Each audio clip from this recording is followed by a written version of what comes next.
உம்மை நாங்கள் வரவேற்கிறோம் அப்பா. புதிய நாளுக்காய் உமக்கு நாங்கள் நன்றி செலுத்துகிறோம். நெகேமியா 5வது அதிகாரம் 19வது வசனம்.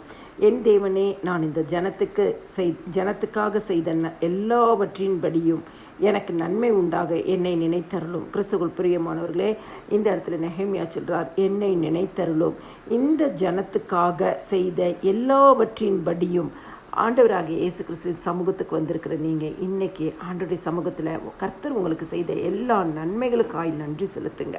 எத்தனையோ நன்மைகள், எத்தனையோ ஆசீர்வாதங்கள், எத்தனையோ கிருபைகள், எத்தனையோ இரக்கங்கள், எத்தனையோ தயவுகள், ஆண்டவரே எல்லாவற்றிற்கும் நான் உமக்கு நன்றி செலுத்துகிறேன் என்று சொல்லி அந்த இடத்துல நெகேமியா சொல்றார், நான் இந்த ஜனத்துக்காக செய்த எல்லாவற்றின்படியும்.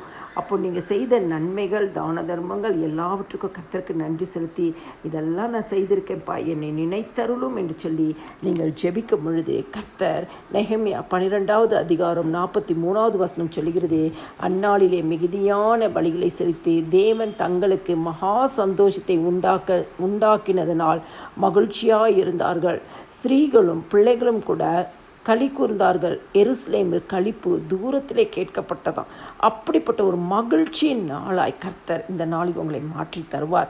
கிறிஸ்துவுக்குள் பிரியமானவர்களே, எப்பொழுதும் கர்த்தருக்கு நன்றி செலுத்தி, அப்பா இந்த நன்மைகளெல்லாம் நீங்கள் நினைத்தருளும், நான் மற்றவர்களுக்கு செய்த எல்லாவற்றையும் நினைத்தருளும், இதன் நிமித்தமாக என்னை நினைத்தருளும் என்று சொல்லி நீங்கள் ஜெபிக்கும் பொழுது கர்த்தர் இந்த நாளிலும் களிப்பின் சத்தமும் மகிழ்ச்சியின் சத்தமும் கீத வாத்தியத்தின் சத்தமும் சந்தோஷத்தின் சத்தமும் உங்களையும் உங்கள் குடும்பங்களையும் நிரப்பும்படியாய் ஆசீர்வதிப்பார்.